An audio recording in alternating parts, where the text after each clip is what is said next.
making our schools some of the best.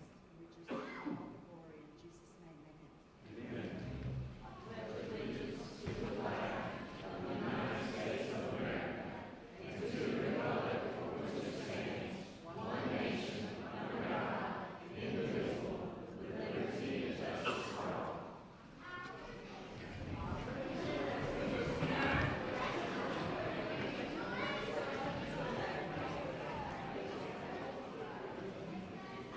All right, here's up for a motion for approval of the agenda. Take that motion. I second. Second. All those in favor? Unanimous. All right, we're going to have student recognition here now on the floor, so we'll move down there. Thank you.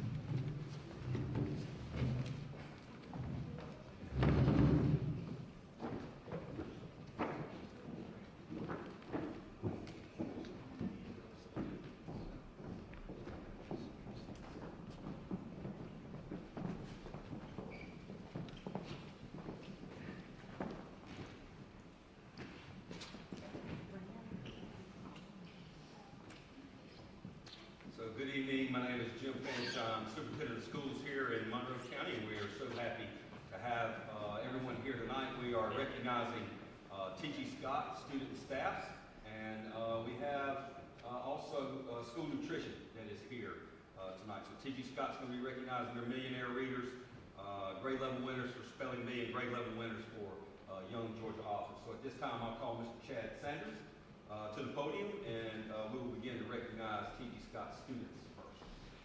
Okay, thank you.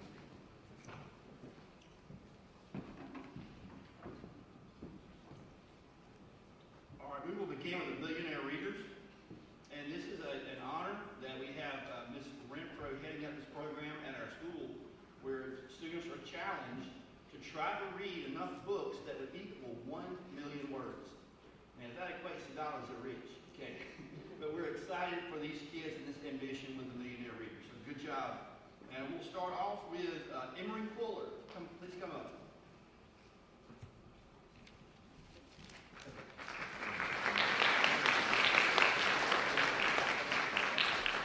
And Lewis Chase.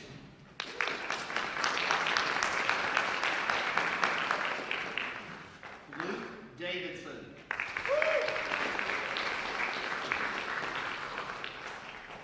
James Ford.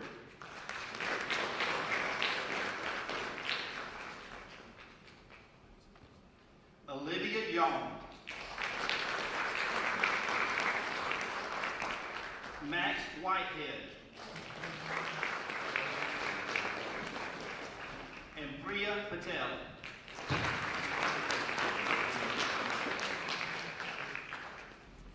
And these are our million word readers. I think we want to get some pictures. All right, I'll start following back.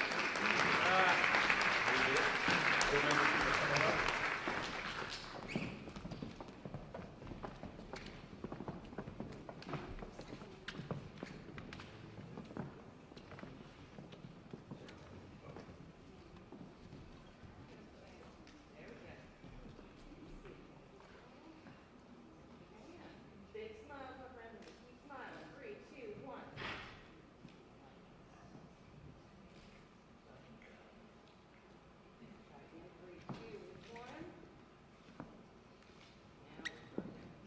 One more just in case.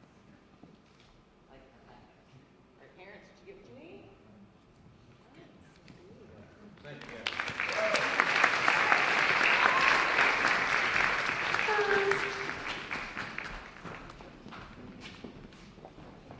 All right, thank you, million word readers. Next, we have the school spelling bee grade level winners. And y'all, in the world that we have with texting, with slang words and stuff, it is tough to be a good speller. And so I admire these children. They probably spell better than me. So, having said that, let's move forward with our school grade level winners, and we'll start with Connor Brooks.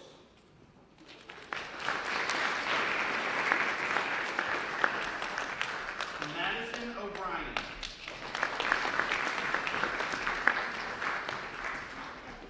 Avery Harris.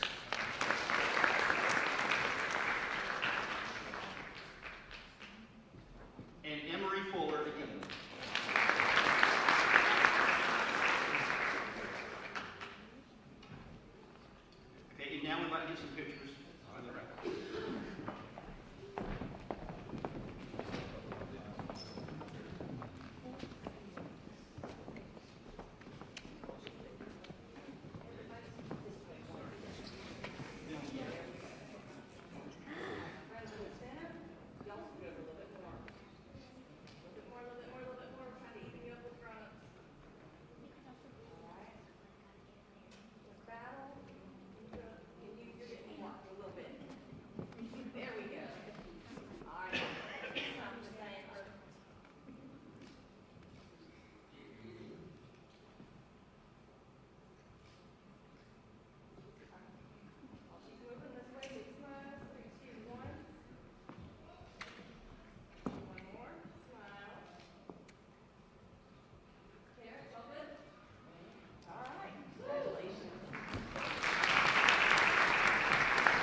Okay, the next award is the Young Georgia Author grade level winners.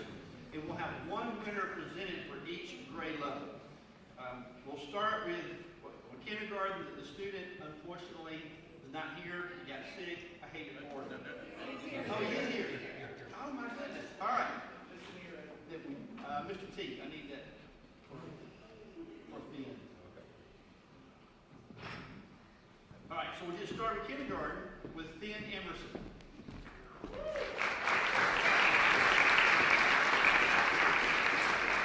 Good job, Finn. All right, first grade, Nova Williams.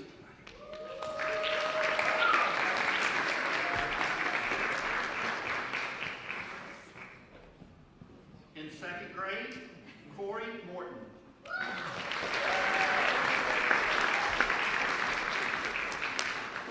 In third grade, Mackenzie Hood.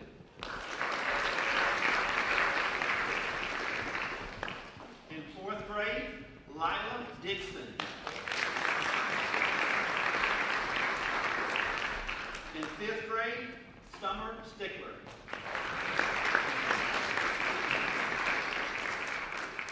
And we'd like to get some pictures. Y'all want to step forward? Step forward so we can get behind you. Let's see.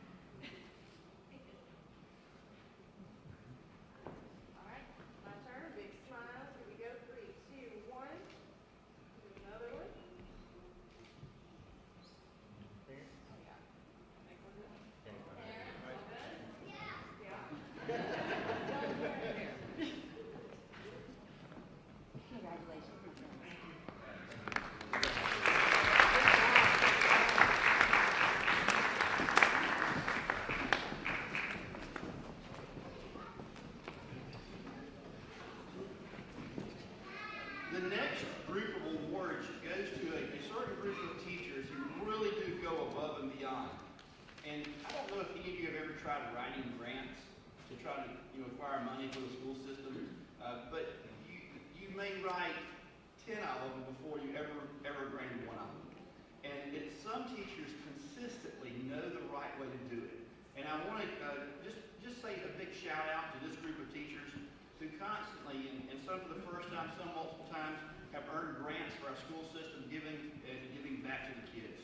We'll start with Shannon Durden for the Robbins Financial Credit Union grant.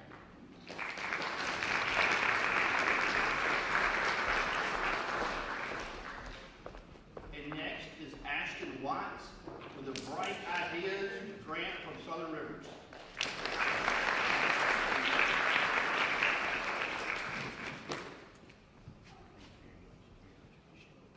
Next, we have Kimberly Driscoll with the Bright Ideas grant from Southern Rivers as well.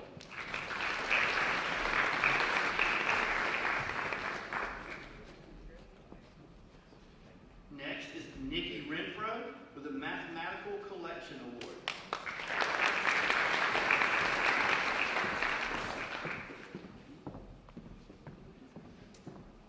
Next is Lydia Marino Bright Ideas Grant from Flint Energy.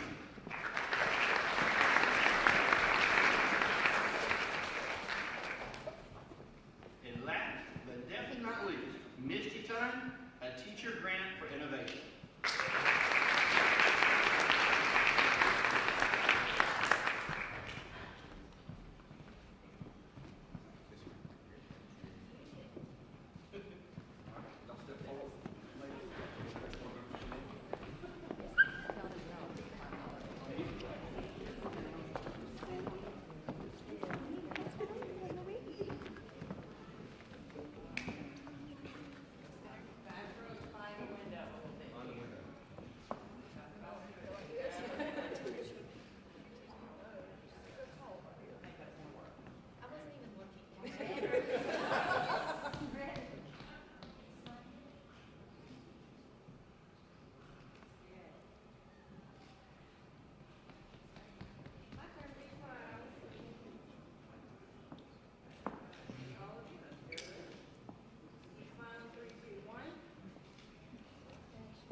Next group of honorees will be from School Nutrition, and I'll ask Mr. Danny Durham, who is our System School Nutrition Director, to come forward to the podium. Thank you.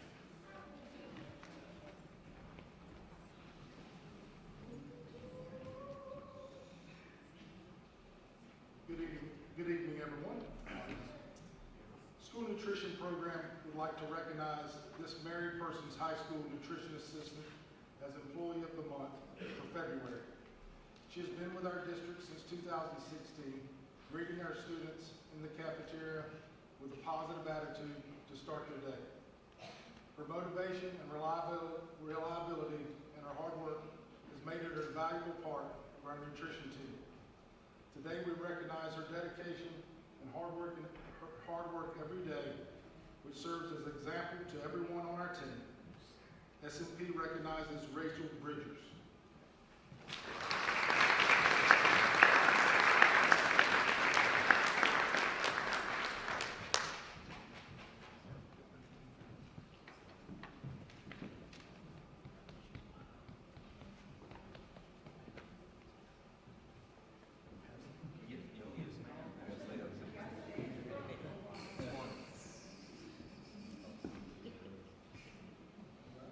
School Nutrition would like to also recognize KB Sutton Elementary Nutrition Assistant as a Rising Star within our program. Rising Star recognition is an award given to the assistants who are making a significant impact on our nutrition program and showing potential as a leader. The genuine care she has for the students she serves shows in her actions each day. Her hard work and dedication fuel our excellent cafeteria culture. Thanks for always going the extra mile and driving us to greater heights. S&P recognizes Dorothy Watson.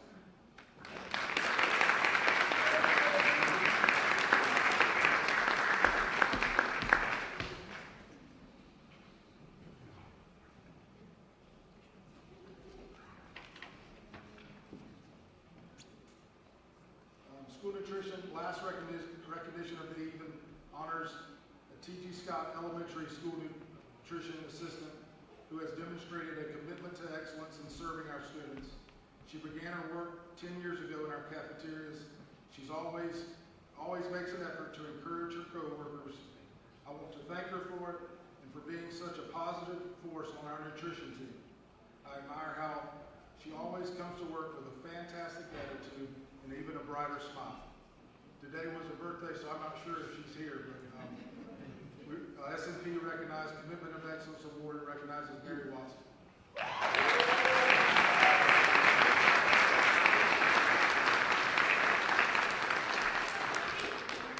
We love you, Miss Mary.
Thank you.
All right, we'll call the meeting back to order.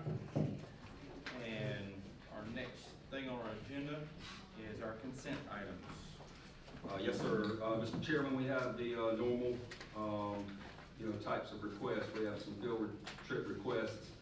They're all at married persons, and two of them are CTAE, and one is a baseball competition in Tipton. And so you can see the CTAE competitions that are there. And then the fundraiser requests are kind of normal here. We've got several from Hubbard Elementary. We've got two from KB Sutton. The rest are from married persons, and they have correct fundraising start dates. They have descriptions and what the funds will be used for. And then finally, you can see the board minutes for January 14th, 16th, and January 30th. So field trip request, fundraiser request, and board meeting minutes for I consent move we items approve tonight. the field trip request, fundraiser request, and the 3 sets of minutes. Motion by Dr. Doster, a second. Second. Ms. Battle, all those in favor? Unanimous. All right, thank you. And superintendent report? Yes, sir. Mr. Chairman, we have Mr. Jake Davis, who is going to give an update on the transportation department. So if Mr. Davis will come to the podium.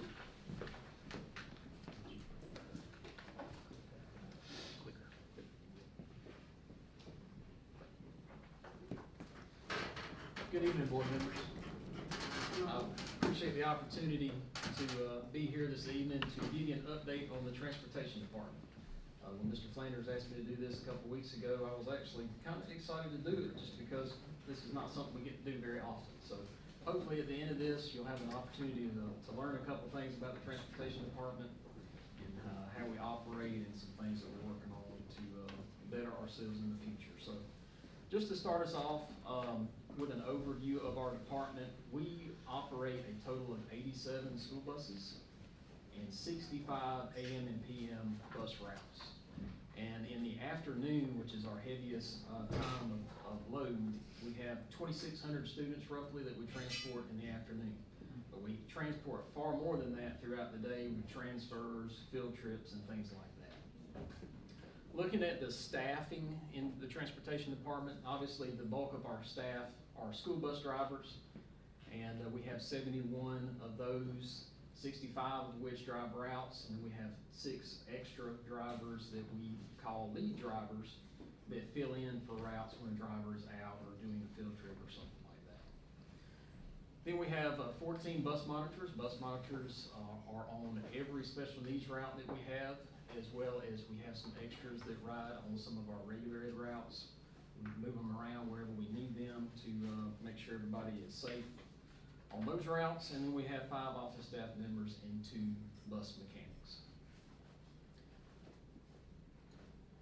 This chart here shows a trend of how many miles our buses have traveled over the last 5 years. So all of our buses have GPS tracking devices on them.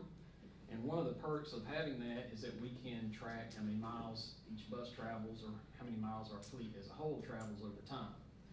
And as you can see, the overall mileage per year has steadily gone up since 2021. Now, obviously in 2021, it's a little bit lower. We were still coming out of the pandemic. We weren't doing as many trips, not transporting as many students at the time.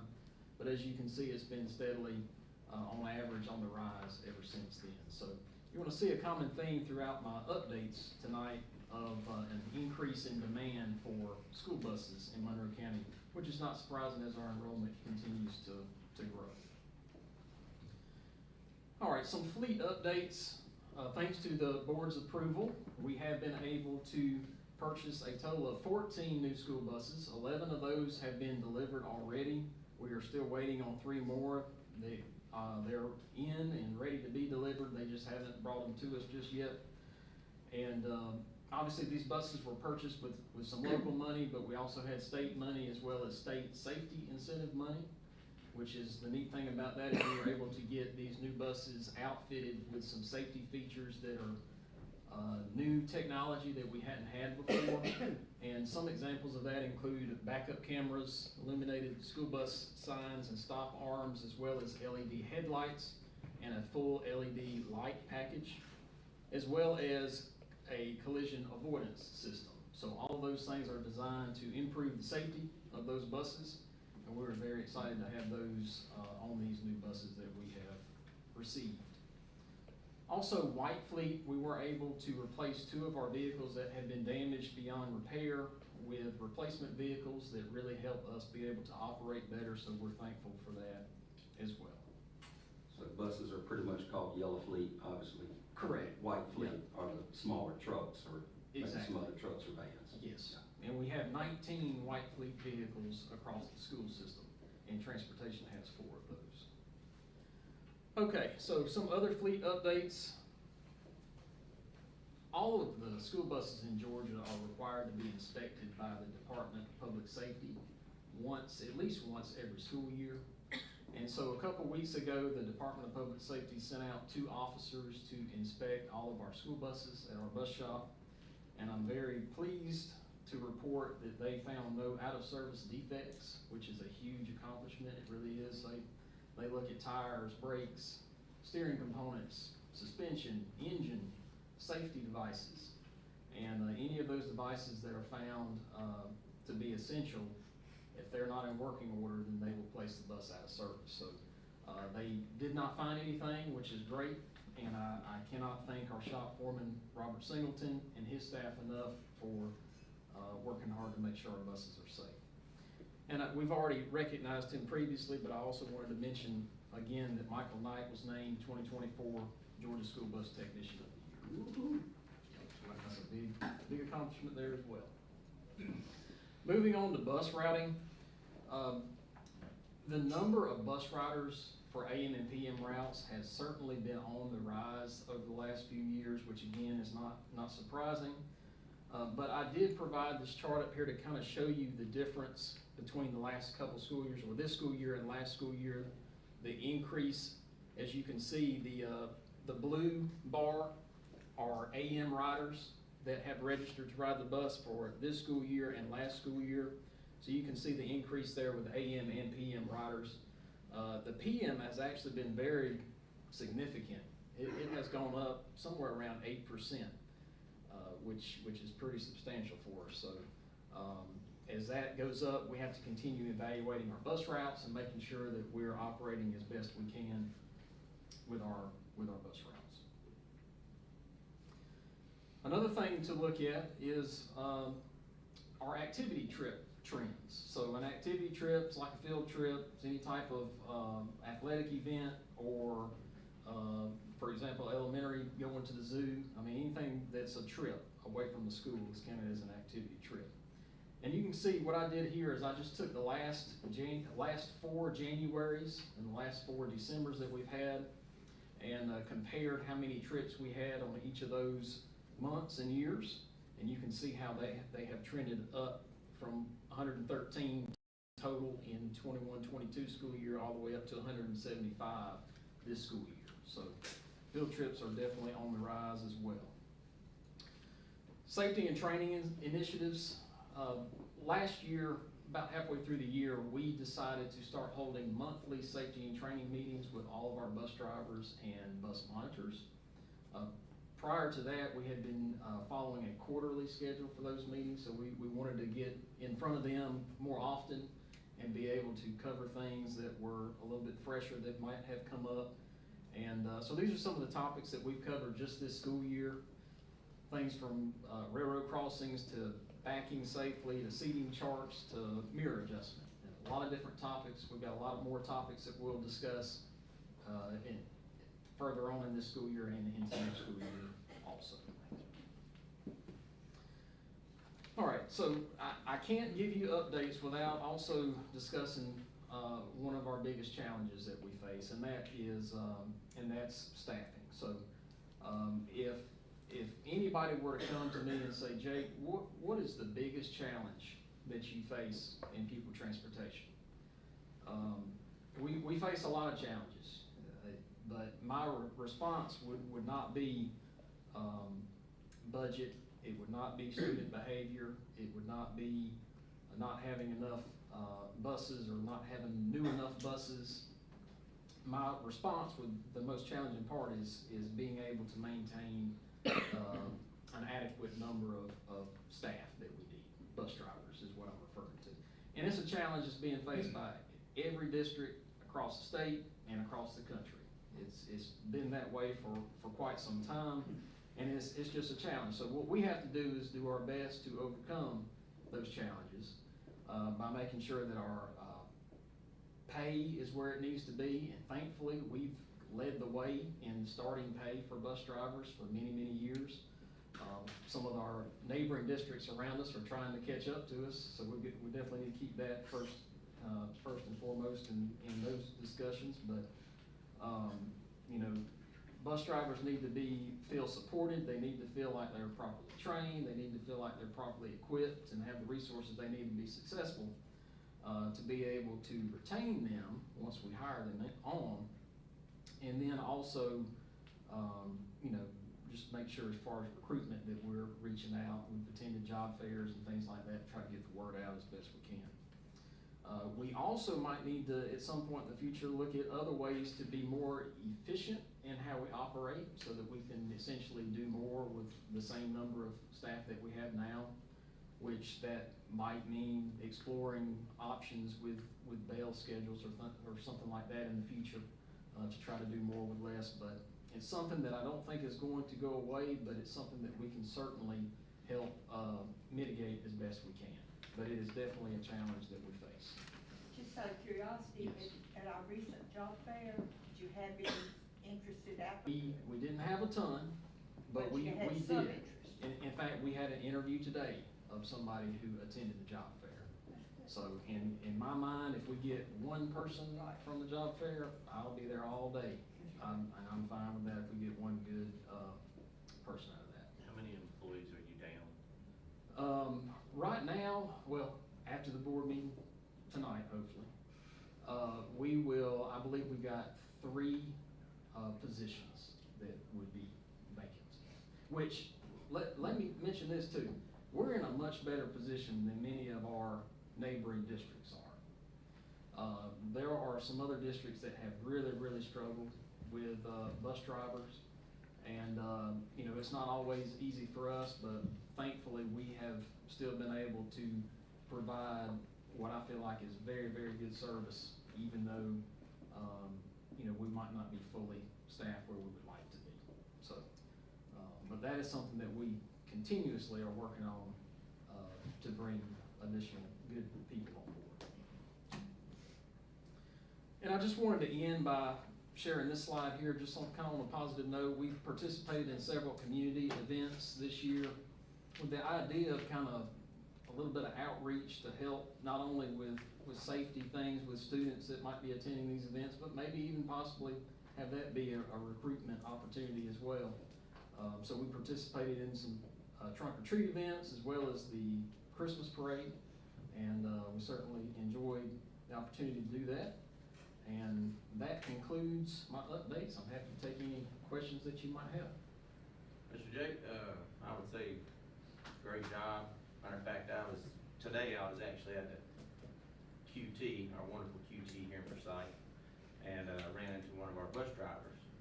And I just asked her what was her biggest challenge in driving the bus, because she told me that's what she did, so I saw her badge. And of course I was expecting her to say bad kids or something like that, because I know all of our kids are not, none of our kids are bad. So, but she said she really didn't have any problems. She had a newer bus, she was happy. She said she liked her job. So that's a contributing factor to how you operate the bus division and how you treat all the employees and how you do a good job. So I appreciate that. And when you have an employee that's happy with their job, they're gonna do a good job and be happy with it. And I can appreciate that, so, thank you. Thank you for that. Any questions for Mr. Davis? Well, I would say that Jake does a very good job. He's the best one I've ever been around. And if we've got the best, technician in the shop in the state, I would probably argue we have the best director in the state as well. So kudos to you and your staff. Jake, thank you for coming tonight for the superintendent's report. All right, thanks, Sheriff. The other item that we have for the superintendent's report, 2025 NISH rankings were published last week.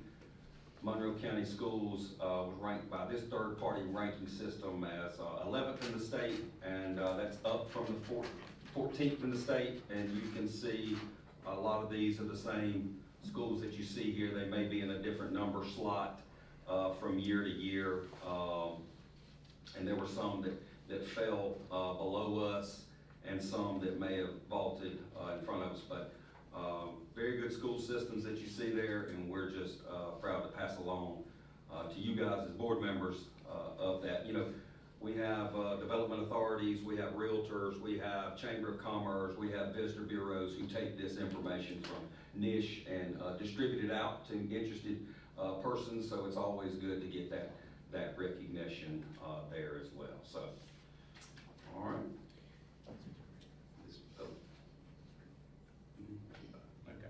All right, next thing we have is public participation. We do have one individual who wants to address something here, Mr. David Newberry. Newberry.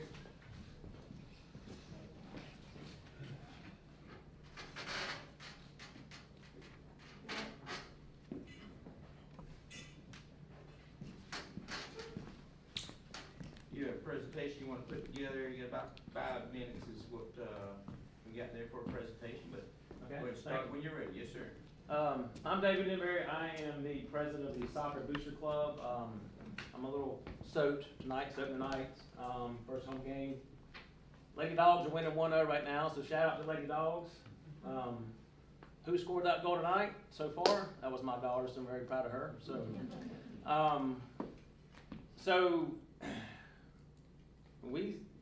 I've started this, like I said, this is my 3rd year as being Soccer Booster Club president. Before that, helped raise a lot of money for the golf, as my older boys played on the golf team. So I have a lot of experience in raising money and know how to raise money. So when I came on to the soccer and took it over, the Soccer Booster Club, it wasn't even really a booster club. I started the booster club. We have a really awesome team. We know how to raise money. When we came on, probably only had like 10 sponsors.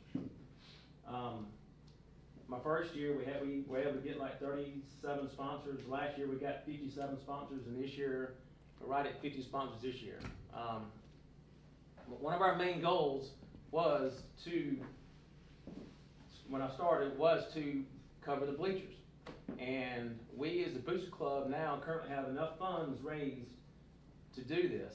And here is the 3D diagram right here of what our plan is. This is roughly going to cost the booster club, now we're paying for it, $30,000, okay?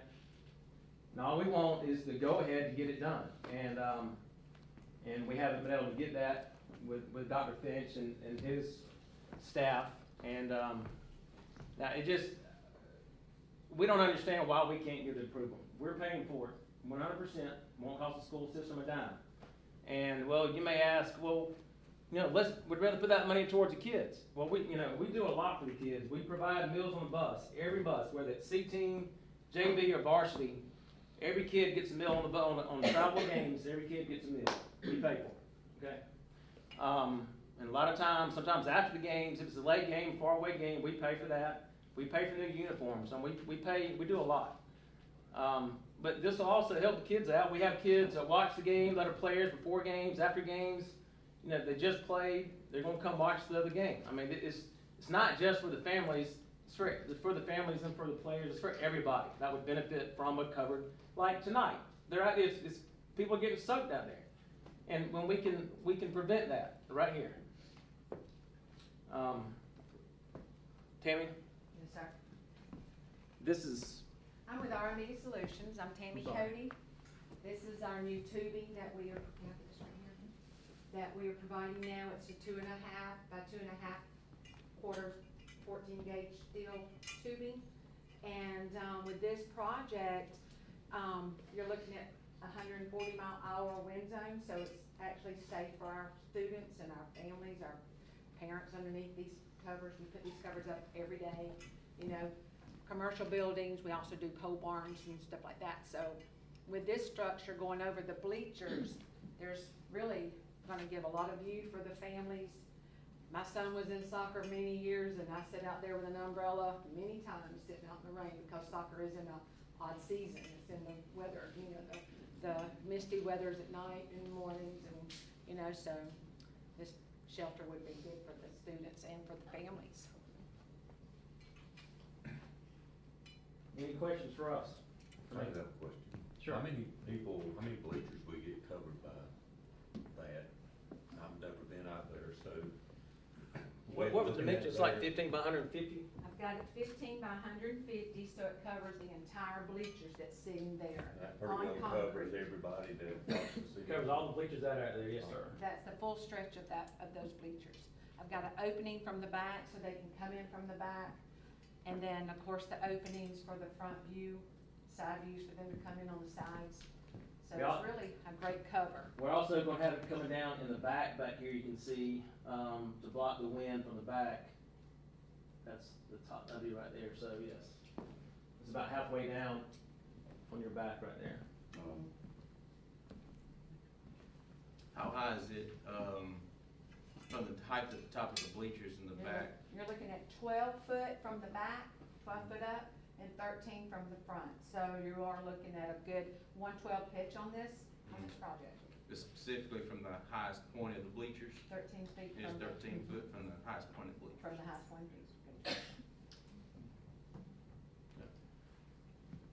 And it can go higher if it needs to be. We were trying to keep it so whether families could walk under it and still have enough height to go underneath this, you know, from the Okay. top of the bleacher. All right.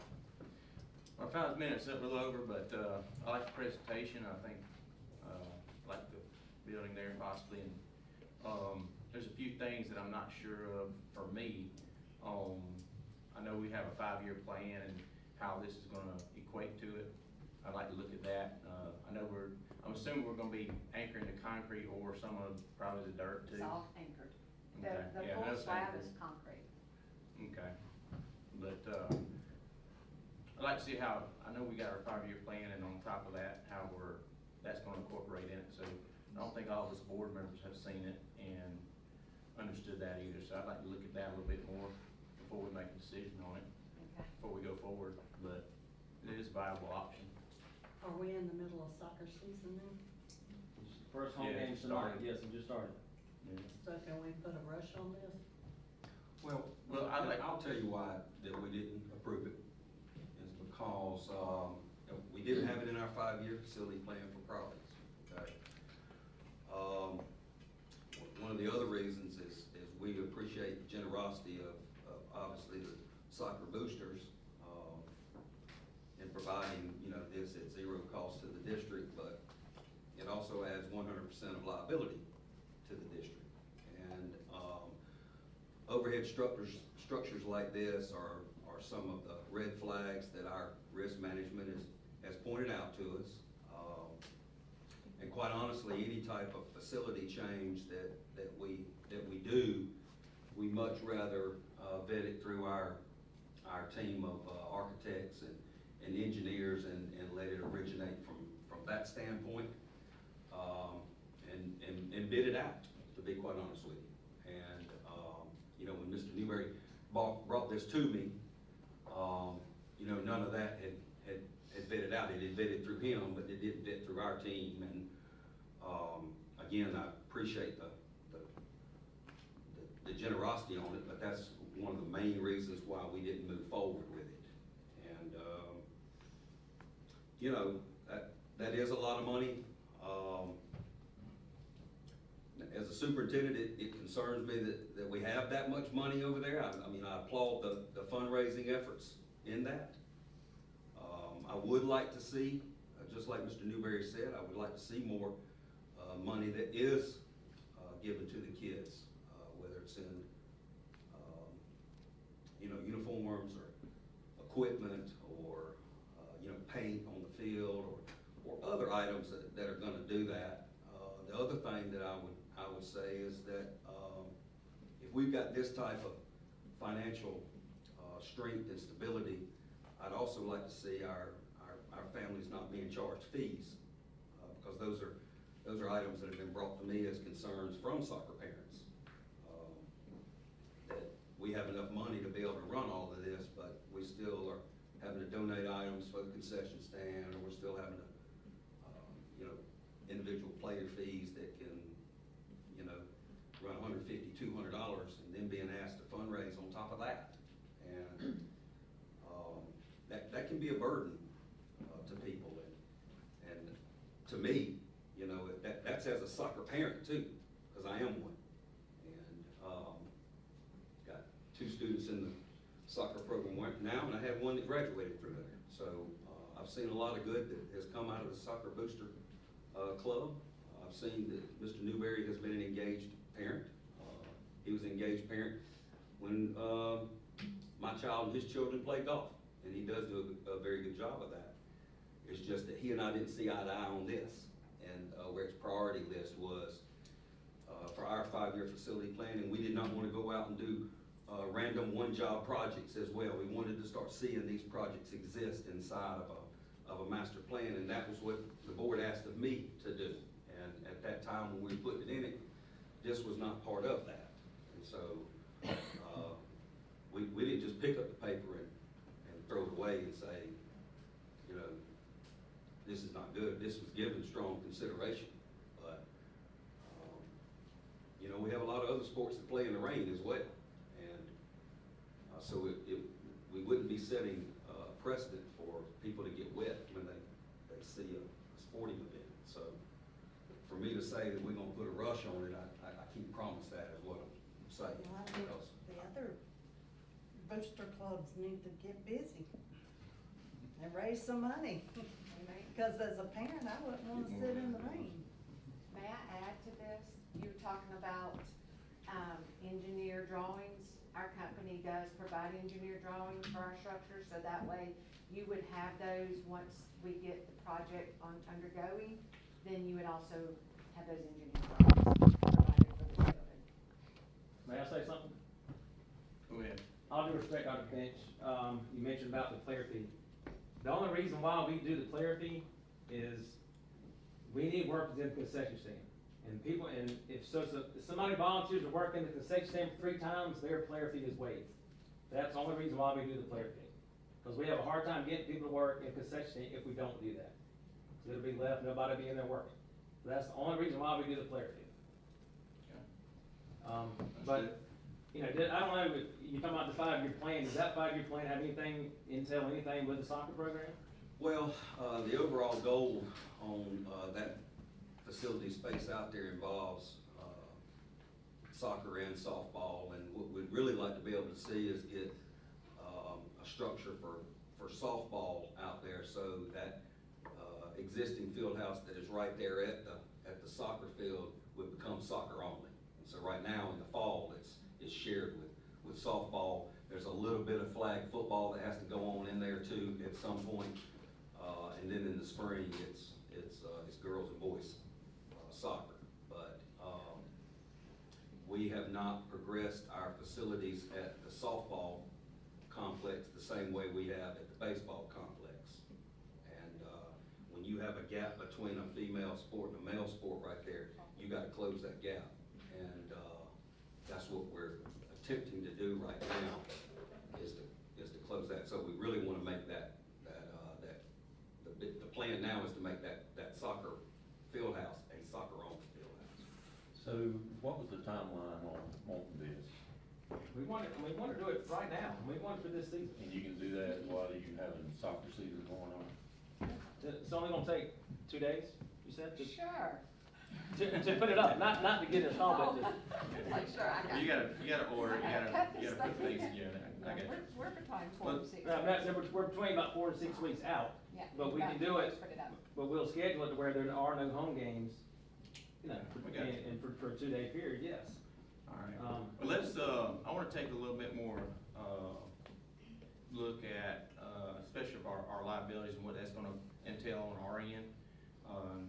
Costs of insuring and, cause that's gonna be additional to us as far as costs go. I wanna look at a couple of those things before we proceed on saying, yeah, let's go ahead and do this. I like the idea, I don't think it's, out of the realm of possibilities, but, let's discuss a little more. I wanna discuss it with the board itself, and we'll go from there, but we'll be in touch with you. I have a question. We gotta move the house. I don't understand what you mean by a liability to us for this. Well, it's on our There- facility, and so it would have to fall up under our liability. We'd have to We've report got it to insurance, the, we've got part of our insurance plan. So there's gonna be an increase for us no matter what. I mean, I'm sure he's not going and insure it and take on liability for the next 10+ years for it. If a piece of metal blows off and hits somebody's car, we're liable for it. So it's a structure that's gonna become part of the, But it's also school keeping system. the ball from hitting somebody on the head, cause Mr. Flanders asked me what would happen if this got dented. And I would be more worried about somebody hit in the head than this awning getting dented.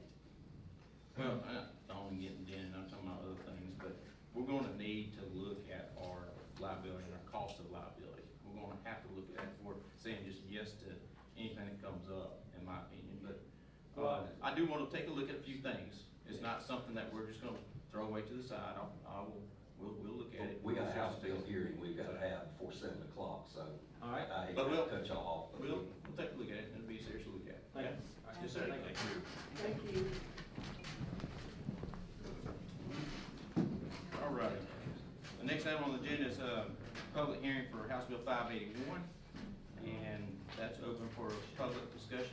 Anyone like to come forward to talk about House Bill 581? I'll give it a few, I guess I'll say I'll give it a minute if nobody wants to talk about it.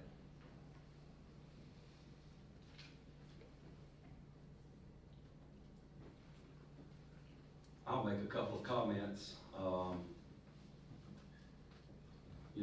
This is an issue that's caused, much concern, amongst our board members and obviously our internal staff, trying to figure out how this thing's gonna work. When you talk to people in Atlanta, nobody's done the math on it. And right now, it seems as though they may be, scrambling to try to, cover up some bills that may have gotten passed and voted for. The issue that we've run, there's a compounded effect on this. And the more, that homestead prices are capped, and the more that the market rates on houses increase, there's a compounded effect on that, meaning one is gonna rise smaller than the other one. And it's not like anybody's going for a huge money grab, but at some point, this district could run out of millage rate space. And what I mean by that is, there's a cap on the number of mills that you can levy for a school board. There is no cap for any other municipality, okay? That means that city and county, they can go above 20, you can't go above 20 with Board of Education. And if the last 8 years are any indication of the next 8 years, we will run out of millage rate space in 2033, trying to close the gap between what the actual tax rate would be on a house versus the capped rate. And what that means is that you start exceeding, you know, a little under 4 mills of revenue. And we feel as though in 2033, we could be hitting a ceiling on the millage rate, while at the same time, things like fuel costs continue to go up, labor costs continue to go up, and we wouldn't be able to meet our expenditures. And so the position that we've maintained all along is that we would like to be in control of our own millage rate so we can tailor our tax rates here for this district and its specific needs. And if you have a downturn in the economy, or if you have a downturn in one of our major industries, you can adjust it based off of that. If you have an industry boom, you can adjust it based off of that. And we've been told of industry that's coming here, but right now we're kind of treating it as a chicken that hadn't hatched yet, okay? Or, you know, bird in the hand's worth 2 in the bush. We want to get down to it. So when those items come up, I think it's the responsibility of this board to provide the taxpayer relief that this community deserves and should get based on that. But until that happens, I think we need to maintain control that we have. And again, you know, no other municipality has to give back 5 mills worth of revenue to the state. They just don't. The county doesn't have to do that, the city doesn't have to do that. The school board has to do it every year. And then a community like Monroe County does not receive any type of equalization grant to help offset those 5 mills that you send back. And I think I used Houston County as an example last time. They send back 5 mills, but they almost get 3 times that coming back in equalization. Our biggest competitor in this Middle Georgia area is Houston County. And it's not like we don't have 75% or more of school boards across the state that have already opted out of House Bill 581, or they're considering to opt out of House Bill 581. They're still going through the process. And I know it was voted in. I know it was something that our taxpayers voted for. I think a lot of people who voted for it, we've had members that have come up here and said this in some of the hearings. Some of them didn't know what they were voting for. And, but the way it was written was that, you know, you could provide this taxpayer relief, or you could, but you were also voting for municipalities to have the opt-out feature. And you know, when I talked to our legislators, they told me they understood where the position on the Board of Education was, and they knew that we were different than the other ones. And I told them, I said, I control on this. I don't like y'all having the control on this. They understood that. They empathized with it. They totally understood, you know, my rationale behind it. And, you know, that's the school position side. And, you know, the one thing, we've done projections for next year. I'm talking about staff projections. We're opening up a college and career academy. We're trying to replace the 15 instructional staff that you know, our board asked us to do away with through attrition, and we did that. And we have higher class sizes, and you know what higher class sizes are gonna do? They're gonna bring those test scores down, and that niche ranking ain't gonna be where it's at, okay? And our CCRPI numbers aren't gonna be where it's at. And we might be able to survive 1 year of that. We won't survive more than 1 year.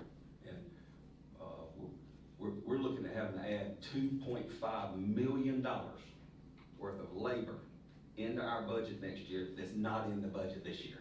And that's because we're having to open up new instructional staff at the CCA, and we're having to add back, 15 staff members. And so And our student bodies continue. our student bodies continue to grow, and people are always constantly saying, I wish the school board would have to budget the the same way that I have to budget my family. And I've said long ago, if you want to help control the budget here, then shut the registration office off right over there. That's the best way to do it, is to close down the registration office, because there are schools in this state that can do that. Ours cannot. And it won't ever be able to do that. And it's the same thing with your own household finances. If you want to control your household finances, quit having children. And it's the same concept. And so you can help control your budget, because those children that you have in your own household, they're gonna grow up and go away. These kids right here, they ain't never going away. We're gonna graduate 12th graders, we're gonna bring in kindergartners. Every year. Every year. And we're up, you know, we've been looking at payroll in the last year or two, and it has, it's actually exceeded 4.5 million now, every month. And so what the state does is the state gives us 1/12 of our earnings from the state. They give it to us in monthly installments. They send it, Chris gets it, draws it down, we give it to Katie Snow, we disperse it out. The other half has to come from local funding. And many of you know that we get our tax money from the homestead property owners and other property owners in November and December. And then the utilities usually come in late January or February. So we have a lot of money that's sitting in the fund equity, but it's gotta last us for the rest of the year. We're talking about the rest of the calendar year. And then when we get down to November, we're sitting here having to guess, are we gonna have to go get a TAN so we can make payroll? That's a tax anticipation notice, of which, you know, we're gonna pay somewhere between 2% and 4% on that from a local bank. But that would be borrowing money to pay our bills. And I don't know too many folks that go borrow money to pay the bills. And so that's kind of where our position is. There's a constantly rising cost. I mean, you just saw from Jake Davis's, we have more bus routes. We have more folks taking bus routes. If y'all been watching diesel fuel, it's not going down, okay? They're not gonna trend it back to where it's a lot more affordable. All that stuff's gone up. And so that's the school position side. And of course, I don't want to take the entire hearing portion, but if there's still someone here that wants to speak about opting in versus opting out, that's what this time is available for. Anybody else? Yes, sir, come on up. I didn't make it to the other meetings. Just come on up to the podium, state your name and address, so we want to hear from our wonderful constituents. Name's Jeb Rainey. I'm living in Smart, Essex Place. Yes, sir. I'm a little late to the game on this one. I didn't make it to the other two meetings, but just, you made some comments earlier, I'd like you to expound on it, but just give a little more information out there. You said you feel like Atlanta had done the math right on it. And from a taxpayer and voter standpoint, it's kind of hard to swallow voting for a tax decrease and then getting told it's not the best thing.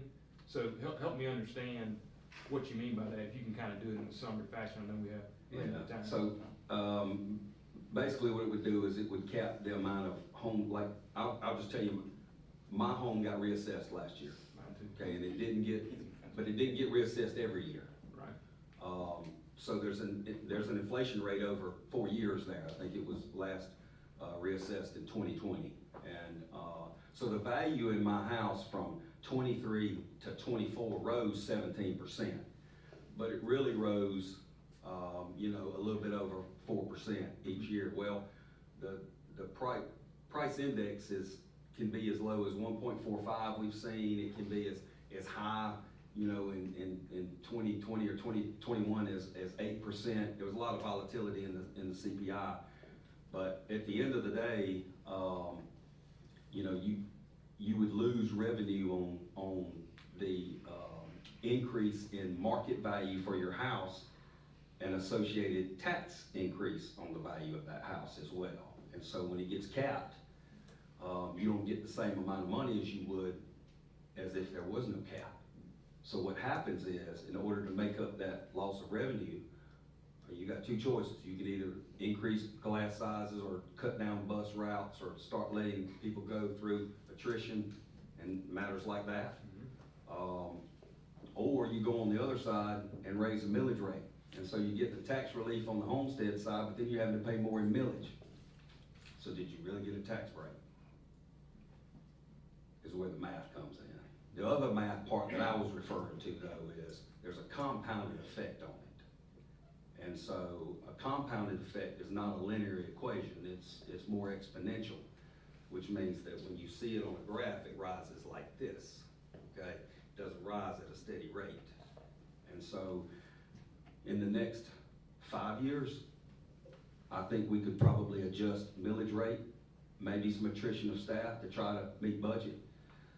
But this bill is actually worse in years 15, 25, 35, 50 years from now, is what it is. So it caps the raise of a house's value?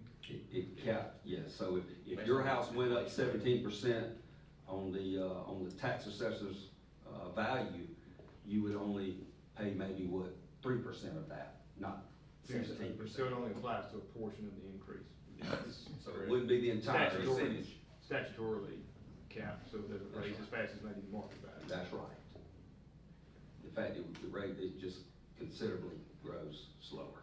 My biggest issue is when the state government comes in and says, we're gonna opt in on this homestead exemption, it takes more government to facilitate it. So I'm conservative, I don't want more government. I'd rather have a lot less government.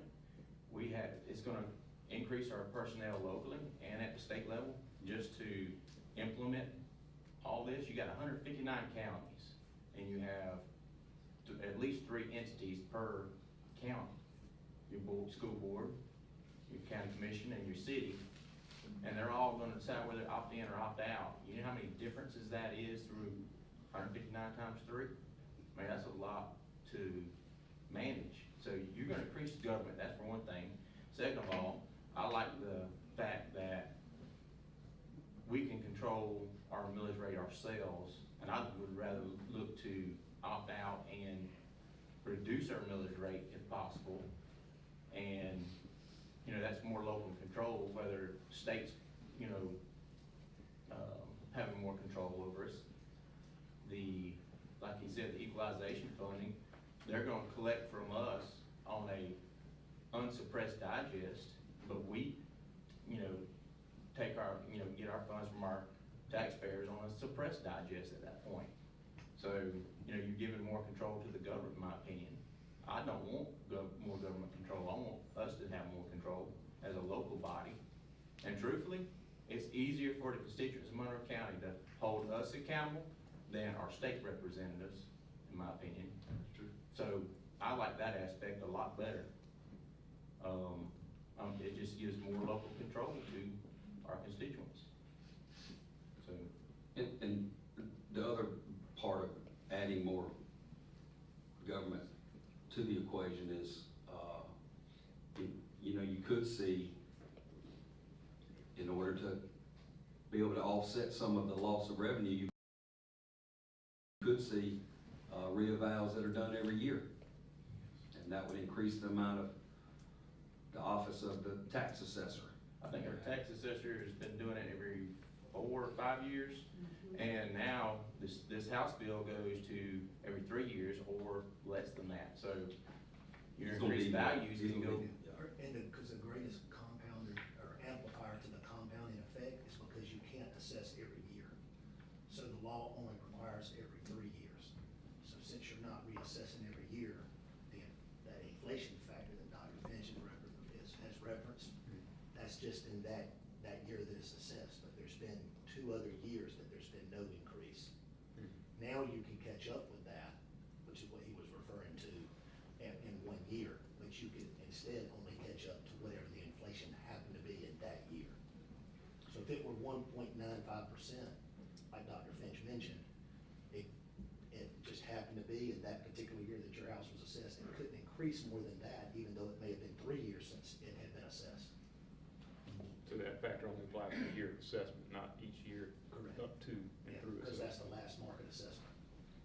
So some of the things as far as this House bill does, and it was aimed at, I think, I was at the Capitol last week talking to some of our legislators, and you know, There are some school systems out there that have, a lot of extra funds, millions, 15, 20 million dollars in reserves.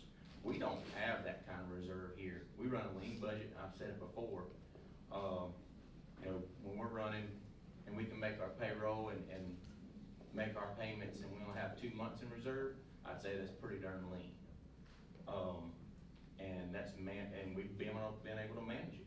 And I think that we've done it well, and our product shows it. Our teachers and our staff has pushed out a good product for the price that we paid for. The teachers done a wonderful job. We're pushing out productive citizens, and that's what we're paying for. So I would look to continue to do that at the control of the board, having control of the millage rate. So since you heard all that, does that change your mind?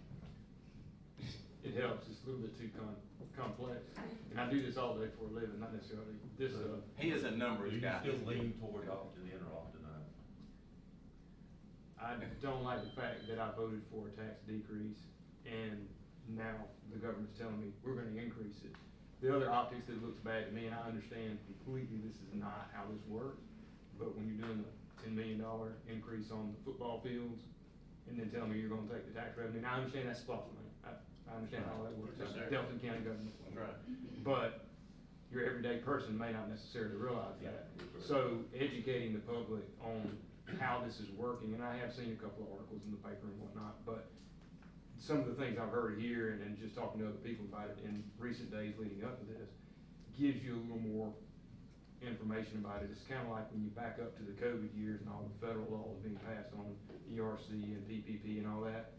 And all that legislation that was passed really fast is generally really bad. And it sounds like this is a case that might be such too. And I don't like the fact that, I don't like being misled at the polls at all. And most of the time, the resolutions that they want you to vote for, there are worded in a way to get a response that is being looked out for by the person who wrote it. And so you have to do a lot of looking into that stuff. And there was not much information available. Yes, sir. I don't think that could want to. You just hit that one on the head too. No. When they push a bill, in my opinion, through a state legislature, and I like our state legislators, they do a good job. We got some good folks up there. But when you have a House bill up there like that, and it's amended over and over again, I think at least 4 amendments, I think. Since November. I think it is. I think. Why are we amending a bill that was just? Yes, and they actually got one here coming up, but we've got, they want us to postpone it, they want us to do this, but it doesn't change the numbers that they're pushing out. It's changing the time frame. So I don't see where that's gonna change for me, that's for sure, on a decision. But if you got a House bill that they're amending several times over and over again, it's probably a Pelosi bill. So, Thanks for your time. thanks, sir. Anyone else would like to comment on House Bill 581? Thank you, Mr. Rainey. All right. Well, recommendation? All right, so the next item on the agenda, Mr. Chairman, is a recommendation on this. There's also a resolution that has to be signed and dated and put on file with the Secretary of State's office, and that has to be done before the end of the month. So the administration recommends opting out of House Bill 581 is what the recommendation is right now. All right. Do I have a motion? I'd like to make a motion to table it, because I talked to Dale today, and he said they're voting on this tomorrow, and there may be some changes, and that we should wait to see what the changes are. So I'm making a motion to table it. Motion to table. Is there a second? I would second. All right. Motion to table in a second. I Any motion that further? we go ahead and vote, because we've had public meetings, necessary. All right, so, yes, ma'am, we gotta, since there's a motion for a table, we have to take that first. And right now, we got a motion and a second, and any discussion? I've got a question. Did Mr. The state representative say what what specifics were on that amendment that you know of? No, he didn't tell me the specifics. He said that if we were opting out, that down the road, we might wish we hadn't. Okay. Well, what about the systems that are already opted out? How are they going to do that? Are they going to go back and amend the bill so that those systems will be able to opt in or opt out again? I don't Because think he we'll wouldn't know change that. the He bill. didn't If they tell me all change the that, bill. but he did say that it would benefit us to wait and see what changes were, that it might benefit us. Okay. And because of that, I just feel like I need to give my constituents the benefit of the doubt. So I would think about the House bill that they have, of course, they've amended it several times. The ones you made a mention about people, the entities and municipalities already opted out. If they change, part of the directive of that House bill, I'm pretty sure that they have to have a provision in there for the ones that opted out, that have to go back in and have an opportunity to change anything. If they change a portion of the bill, I'm pretty sure of that. I don't believe our legislators would do anything other than that, so, that's what I do know of legislators, but, legislation rather. So Well, he that's a said they see possibility. things that are wrong with it and they're trying to Right. fix it. And Yeah. since we have until March the 1st anyway, it's not like we have to vote tonight. Yeah. Hence how they've amended it over and over again, so. We want to be able to get closer. Yeah. You know, Like I having say- our stuff into the Secretary of State, so there wasn't any kind of stall. If they do change any provisions, I'm sure they would have a provision for us if need be in the future, so. Any other discussion for the table, for the matter of tabling the House bill? First and second, all those in favor of tabling the bill? 3 votes. All those opposed? 4. All right, we're gonna go to, chair's looking for a motion to opt out of House Bill 581. I motion that the board opts out House Bill 581. All right, got a motion? Second. All those in favor? 4. All those opposed? Or 5, I'm sorry. Opposed, 2. All right, thank you very much. All righty, financial report, Mr. Chris.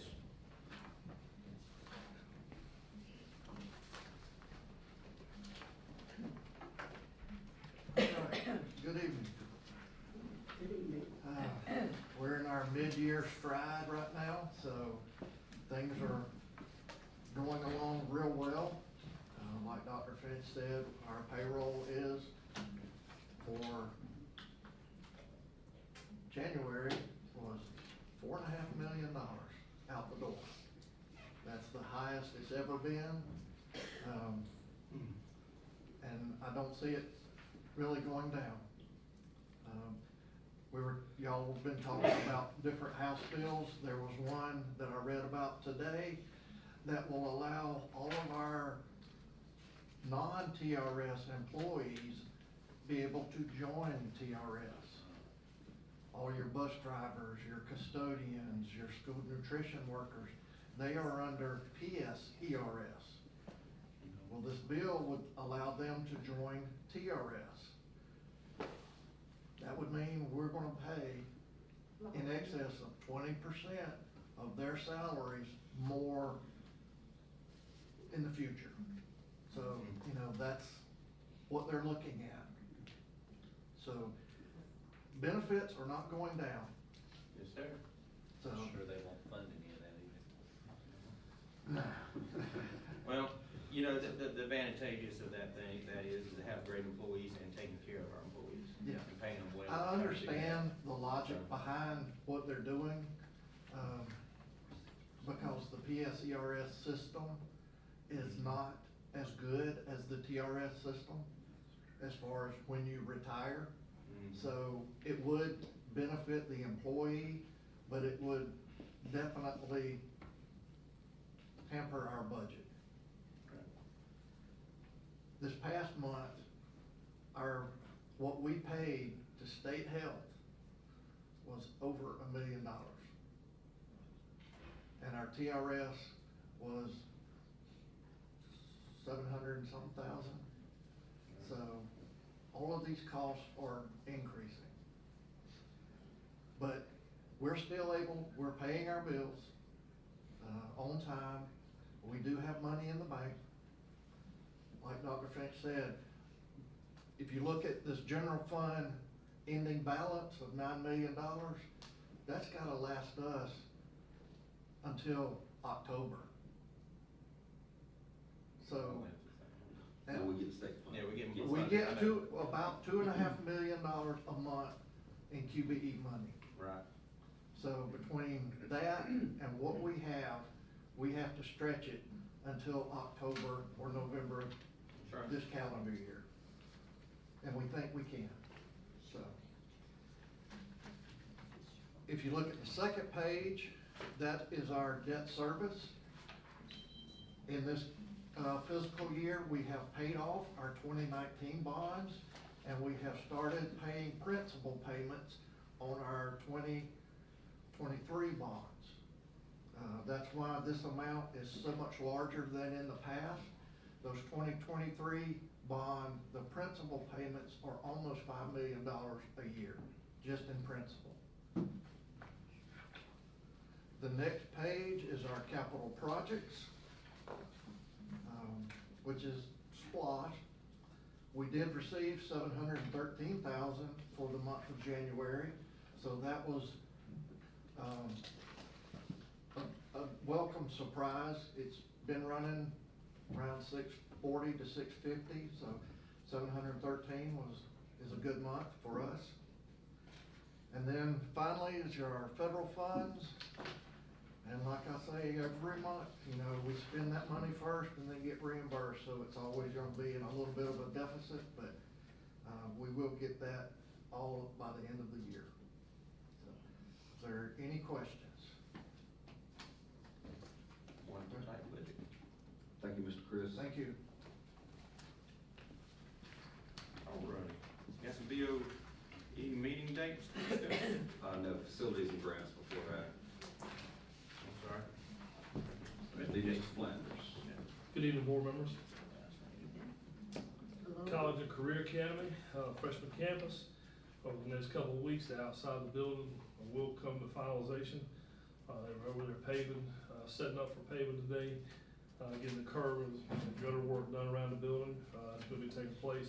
On the inside, the interior doors are being installed, electrical and HVAC are rolling along, trying to get the controls in on HVAC. Rooftop units are in place, but getting those controls in. Drywall and painting continue to progress, so we're moving along with that. The stadium, field house upgrades, grading's in process and the storm drains have been installed. They've been pouring the footings out at the stadium, getting everything ready for the bleachers to come along. The drain lines inside the old visitors locker room have been inspected and covered. The floor's gonna be poured in a few weeks. And the new sewer line is gonna be cut in over spring break, so it won't interfere with any water transmission while we're in school. That'll be taken care of. TG Scott driveway improvements, the surveys have been completed, the traffic study has been done. Options to improve that traffic flow are being considered. Still sort of no change on that one right now. Hubbard Elementary, the bid opening for the RFQ is gonna take place, so the proposal opening will be opened up 3 o'clock next Tuesday's deadline, so we'll look at that afterwards. The USDA equipment grant to get a new server line at the middle school, that should be completed prior to spring break. And the cybersecurity grant, that's still a holding pattern. Most of the rest of the grant has to be implemented next year. It's a multi-year grant, so we'll get that taken care of. I also have some aerial pictures from both job sites, PowerPoint presentation. You can take a look at. Here's one that was taken from a drone from the Board of Education side, looking back over the path back to the high school. And you can see the roof's in place. You can see everything starting to get cleaned up around the outside of the building. It looks more and more like a building and less like a construction site. There's less debris out there on the outside of the building now that all the masonry work, other things have been done. coming across. This is sort of from the stadium looking back at it, and you can kind of see what that interior area is gonna look like. And so that's a great look there. Here's a good view that shows sort of both projects at one time. You can see where we are with the exterior of the College and Career Academy being done. You can see where they've done the grading, sort of at the top of the picture, around the stadium from the parking lot. Down on this end, you can see where that dark spot is in the dirt. That's where the base of the field house is gonna be. Since these pictures were taken, the scoreboard, the old scoreboard has come down. And then, on the next, one, you can see where the grading's being done, where they're pouring that footer in. You can see the rebar coming out of the concrete. We're gonna attach, the bleachers to that section, there as well. And then here's just a look going back where you can see back from the high school, looking back towards the Board of Education. You can sort of see all the progress up on, the side of, the visitor side of the stadium where the, old visitor locker room is, as well as the bleachers. So, making some steady progress, getting some things done. And we're still on track to finish on time with the College and Career Academy freshman campus, and they're trying to get out of the hole. The snow kind of slowed things down a little bit on the stadium project, but stadium part should still be done by graduation, no problem. And then the actual field house plaza completion, that'll be done. Looks like they're gonna be back on track to get caught on that too. So we're very excited about the progress on these projects. Any questions? Why's that field house take so long? Which one? The field house. I know they're gonna stand in by graduation, but it's a long time. Well, they're trying to focus on that part first, so that we can have everything ready for graduation and be in there.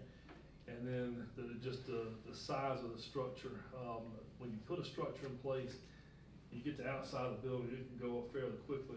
And just the inside of the building takes so long. The roof, everything was dried in by January the 1st on the College and Career Academy. But we're not gonna take possession of that building until June, trying to get all the inside stuff done, getting your drywall done, your carpet.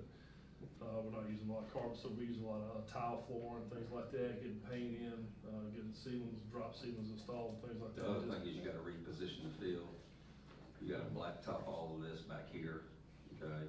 And then you've got built-in and access right there. So a lot of it's just this ancillary type You gotta do projects. this to get this done. Yeah, you gotta, so it has to kinda go in It's all just staged little out. stages, yeah. How many feet extra are we gonna get on that, on the, home sideline?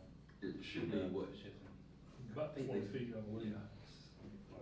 Good extra, so it's be a lot Total, safer. yeah. It'll be safer than what it is. Yeah. Bigger sidelines on the visitor too, right? So, Where are they gonna put the scoreboard? scoreboard will go back on this side, up on the hillside. So sort of just down where the Bulldog statue is.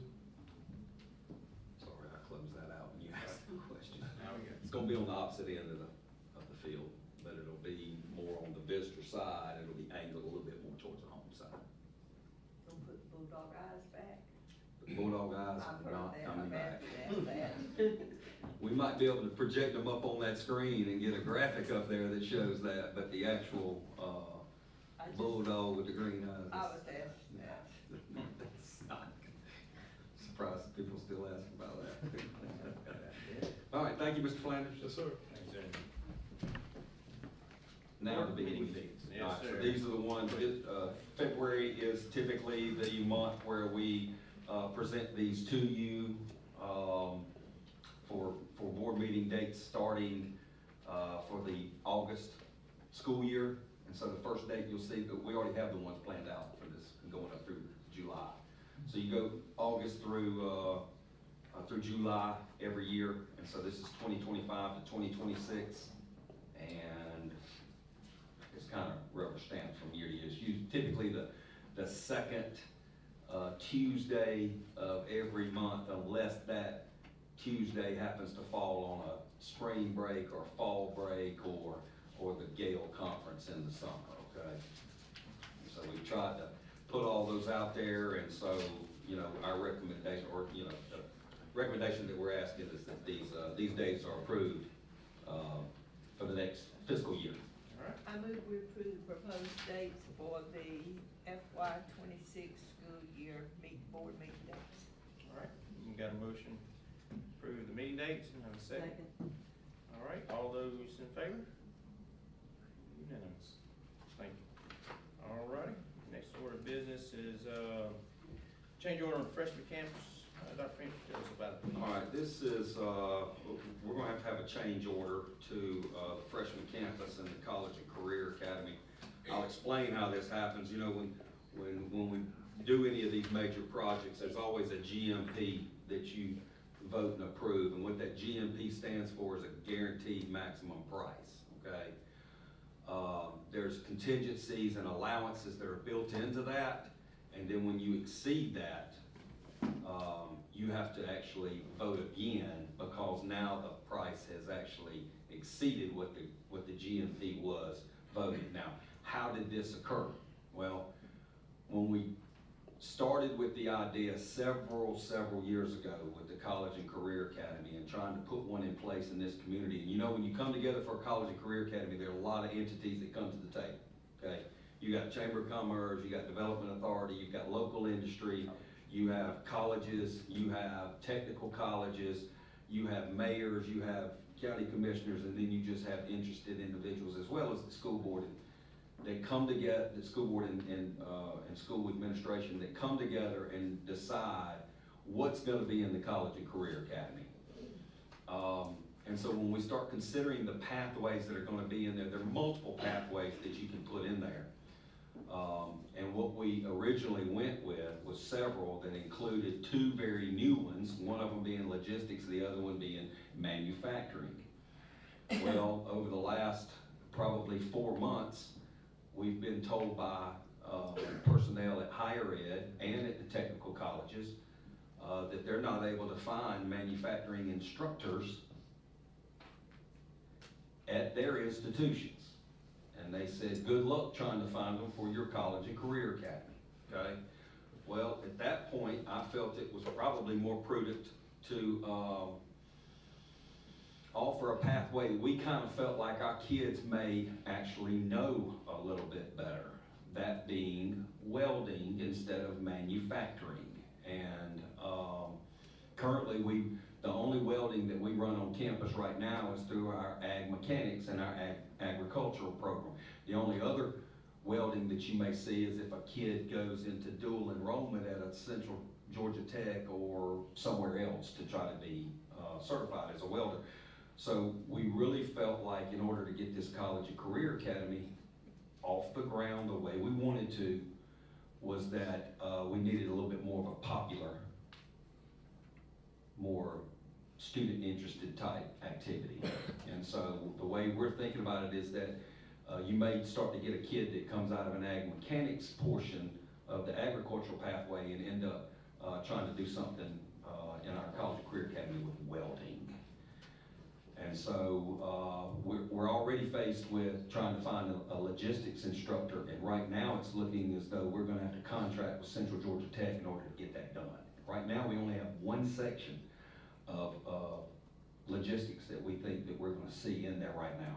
I'm saying all this to say that before we really get this off the ground, we might actually have more building than we have students in those programs until they get up off the ground, okay? There used to be a time where we only had one ag teacher at the high school. That grew into 2 ag teachers at the high school, okay? Used to be where we didn't have engineering at the high school. That grew into engineering at the high school. So we feel really good that these programs are gonna grow into what they need to grow into. The problem is that the project had already started with a manufacturing plan for the facility. But we were there in time to actually pivot off of that plan. The only thing is that there's an associated cost because it takes much more electrical power to run a welding lab with all of those bays that are in there than the manufacturing lab that was gonna be in there. So, all told, between that and some modifications and additions to the audio and visual, which we already have that pathway very well up and running. It's already at the main campus, so we really feel like we're gonna have a lot of kids that are in that. There were some associated costs that went along with that, and you'll see that at 8, 9, and 9. I don't know why it says 8, 9, and 9, but it says 8, 9, and 9 right there. And then some other modifications to our rooftop units there as well. So the overall change, you approved an original guaranteed price of $22,593,186. That was the GMP that you approved. There's gonna be a change in this that is gonna incur at $289,490.82 for a new GMP of $22,802,676.82. But that change will make our program much more attractive to our students. We absolutely think that, and that it's gonna be more marketable to our students, and it's gonna benefit our students. Again, logistics and manufacturing were two new pathways that we really wanted to leverage. It was more attractive to grant awardee type people, the people that award grants, and quite honestly, I wanted to make sure that that grant that we got for $3 million was still gonna be awarded and still be in place. And we were assured by officials at the state that yes, it would still qualify with a welding pathway that was in there. And we really felt like this would serve our kids better. And you know what? If we can grow another pathway in there at some point, we would also do that as well. It could be manufacturing, it could be something else. But we feel like this is what our kids want more of. You know, I don't know if y'all looked at what welders, when they come out of Central Georgia Tech and they're good at what they do, they make very good money. And we really feel like this was something that's gonna benefit. The original bond was $25 million. We also had a grant of $3 million, so we have $28 million for this space, okay?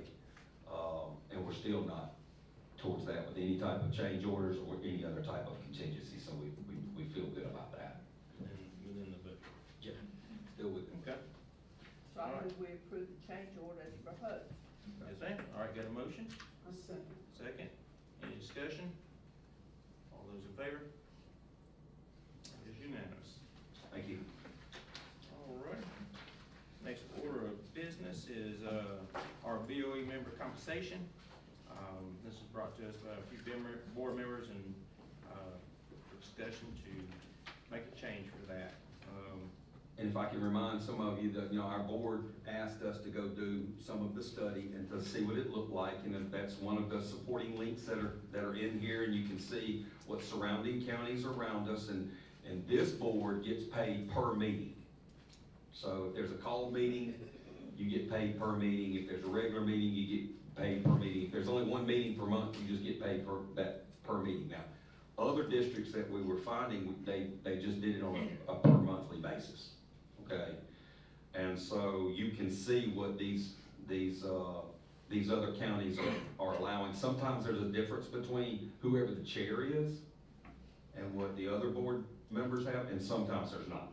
So if you look at Baldwin and Bibb, there's not a difference, but if you look at Butts County, there is. Okay? I don't want to give our chairman any special treatment. So, same thing in Jones County, you can see the same thing in Lamar. You know, the basic consensus that I felt from this group is that they didn't feel as though they needed to lead the area, but they also didn't seem to think they needed to be last in the area. And right now, we're last in the area in board member compensation. So, there's a recommendation that's inside here, and the recommendation is that it increases the board member compensation to $600 per month instead of the $75 per meeting deal that we have right now. And sometimes, you know, if we have multiple meetings, it may get up to 600, may not get up to 600. You know what I mean? Okay. I mean, and I approach this from, I'm highly blessed in my own personal circumstances, so, you know, this doesn't affect me as much as it may affect some other people, but, I mean, that's a big increase from where we are now. And, you know, we pay our coaches, what, $2,000 to $3,000 to spend, I mean, hundreds of hours with their kids. I mean, and it just seems like a lot of money can see us going up some, you know, and maybe over time, trying to get it more to the average, but, you know, from where we are now to going up to $600 a month, when we're, you know, when, you know, and I've talked about this before in other meetings about the coaches and how much we pay them, I mean, because they do that out of the goodness of their heart, because they're not getting paid enough to do it. It's a lot of money. I think that, yeah, we can't do anything about what happened before we got here. But if this board had been gradually bringing that number up over the last 30 years, we would be sitting here at $75 a meeting, needing to go up to average. But nobody chose to do that, so now we're in a situation where we need to make this decision. And whether everybody agrees or not, but the people who come behind us, they won't have to make that decision because we won't make it for them tonight. And they'll probably never get another one for another I 30 remember years. when it was $25 even the Well, first that- thing, so it took a long time to get that increase. That You was wouldn't be when here at dinosaurs 25 roamed the earth, right? And looking wasn't at here the then. chart, it's obvious that, you know, we definitely are underpaid if you compare us to all the others. I have to go back to what Ms. J.P. Evans said. I knew what the board pay was when I ran for the office. I didn't run for the money. But And I you also also, knew what you but made the when thing you I got felt hired like- out of the job. right, But the And thing you I couldn't felt expect like never to get a is, raise. and now what Robbie says, at this time, with the uncertainty of budget, I mean, we have hopes of having a lot more property tax coming in, a lot more sales tax coming in, a lot more money is available.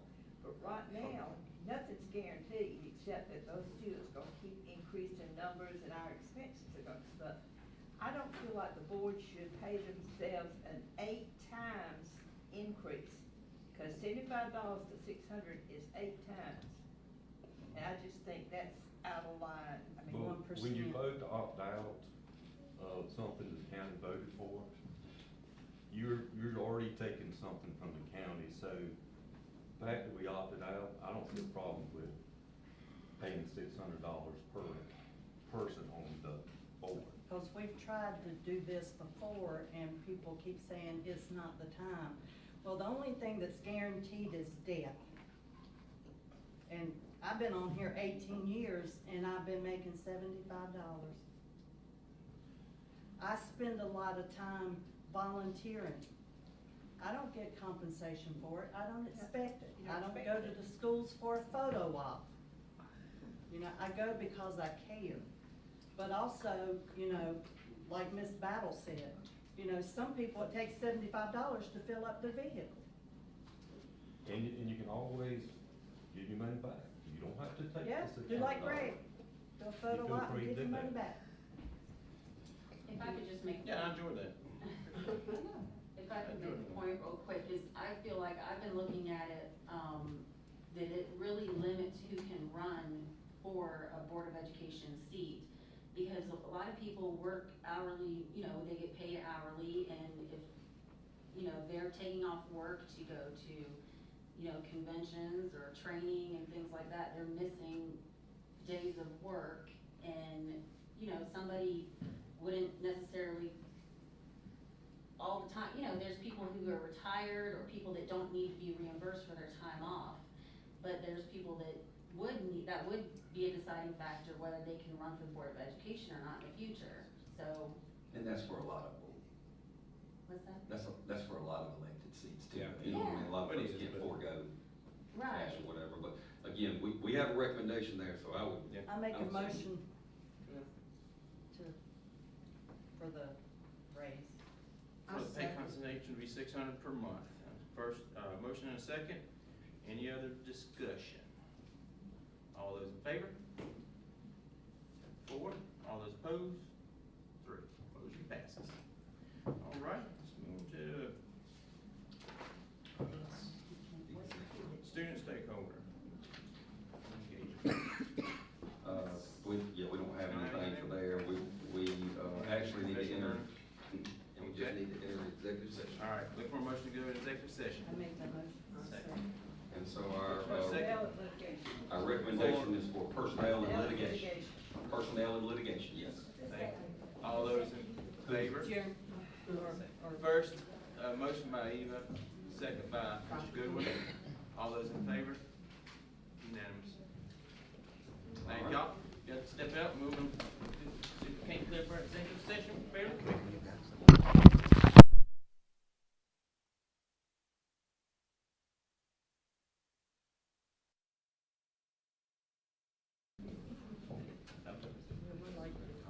Can we raise the hand yet?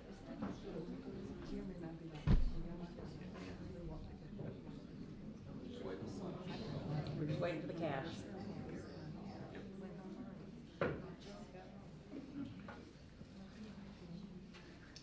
All righty, we're back from executive session. Mr. Ratcliffe. Thank you, Jim Head. Administration recommends approval of the personnel actions as presented in executive session, including all first wave contract renewals, with the exception of Dr. Goodwin, as he has abstained from number 45 at Hubbard Elementary School. All right. I move that we approve the recommendations from the administration regarding personnel. Motion. Second. Second, Ms. Val. All those in favor? All those opposed? All those opposed, and You only abstained on that one. one abstention. Thank you very much. Thank you, board members, appreciate it. Reminders. All right, Mr. Chairman, just want to remind board members that the system is closed on February 17th. That's this upcoming Monday for President's Day. Staff will come back and have an in-service day with no students on February 18th, and students will return on Wednesday, February 19th. Next board meeting date in March is a work session. Remember, you still had that written down, Ms. Battle. So that starts, lunch is at 12, the work session starts at 12:30. This is part of your annual training with our local RESA. And then the regular board meeting for March is on March 11th, and that's at 5:30. So that's a Tuesday, March 11th, work session in the front, board meeting at 5:30.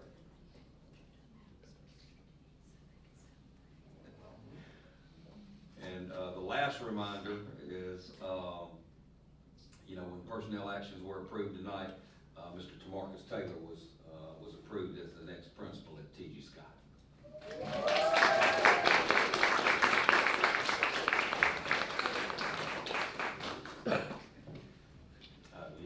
And the last reminder is we want everyone to still keep the Walker family in your thoughts and prayers. Mr. Phil Walker, long-time serving board member, just recently passed away. We want to make sure that is kept up as a reminder as well. So those are all of your reminders from there, Mr. Chairman. All I right. have something. I'd like to thank everyone for coming out. I know that, it was a very dreary day, but I haven't seen this many people at a board meeting in a long time. So we really appreciate you being here tonight. Thank y'all very much. I make a motion, we adjourn. Motion and second, all those in favor? Adjourned. Thank y'all. All right, thank y'all.